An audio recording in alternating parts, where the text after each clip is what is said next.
l'un à genoux, l'autre aux anges, trahi une fois de plus par son corps vendredi, Rafael Nadal permet à Juan Martín del Potro, longtemps martyrisé par ses poignets, de renouer avec la finale de l'US Open, théâtre de son unique sacre en Grand Chelem il y a 9 ans.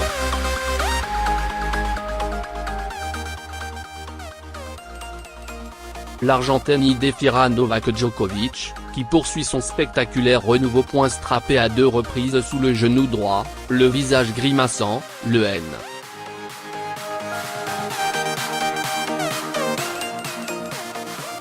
Un mondial et vainqueur sortant, a renoncé une fois mené 2 manches à 0, 7-6, 7-tiers, 6-2, après 2 heures de match.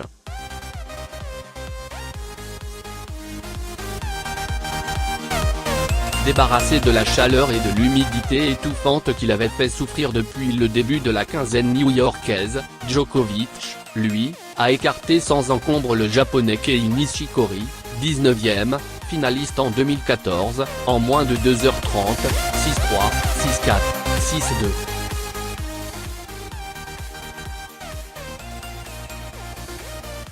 J'ai senti une pointe à 2-2, 15-0, dans le premier 7 points. Après, j'ai continué en espérant que ça s'améliore au fil du match.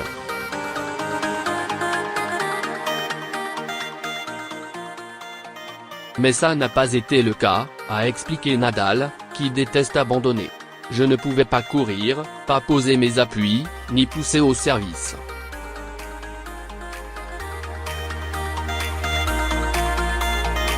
À la fin, ce n'était plus un match de tennis, a-t-il justifié. Je ne crois pas que ce soit très grave, c'est toujours la même chose, une tendinite, mais ça m'empêche de jouer, a estimé le Mallorquin de 32 ans.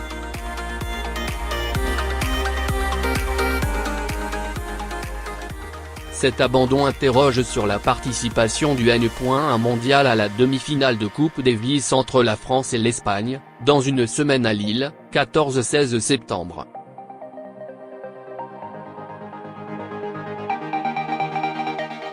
Ce n'est pas ma préoccupation pour l'instant, s'est-il borné à répondre. Nadal n'a sans doute pas été aidé par ses 3 combats à rallonge au tour précédent, en particulier le dernier, 5-7 et près de 5 heures face à l'Autrichien Dominic Thiem, 9e.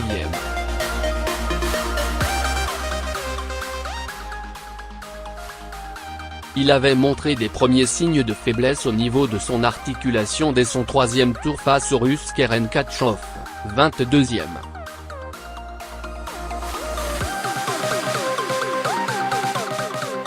Ce n'est pas la première fois que ses genoux lui jouent des tours. Le droit l'avait régulièrement handicapé entre fin 2008 et début 2010, mais c'est le gauche qui l'avait forcé à écourter sa saison en 2012, dès Wimbledon, après son élimination au 2e tour.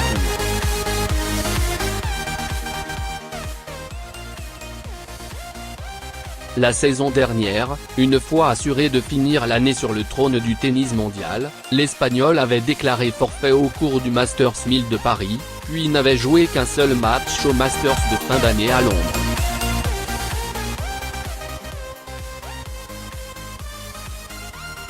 De retour en finale à Flushing Meadows 9 ans après y avoir soulevé son unique trophée en Grand Chelem, à 20 ans à peine, Del Potro a aussi connu son lot de blessures, N.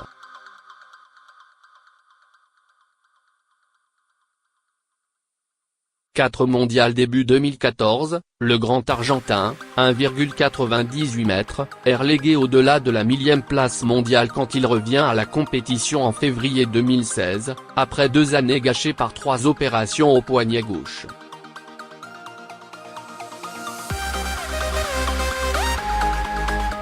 Fort 2 saisons plus tard du meilleur classement de sa carrière, N.3 mondial, après s'être offert au printemps son premier titre en Masters 1000 à Indian Wells, suivi d'une finale à Miami, Del Potro est sur un petit nuage.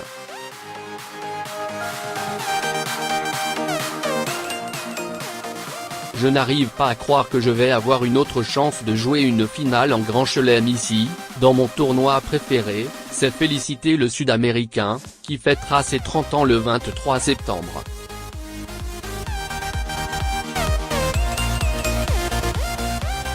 J'ai dû surmonter beaucoup de problèmes pour en arriver là, a-t-il rappelé.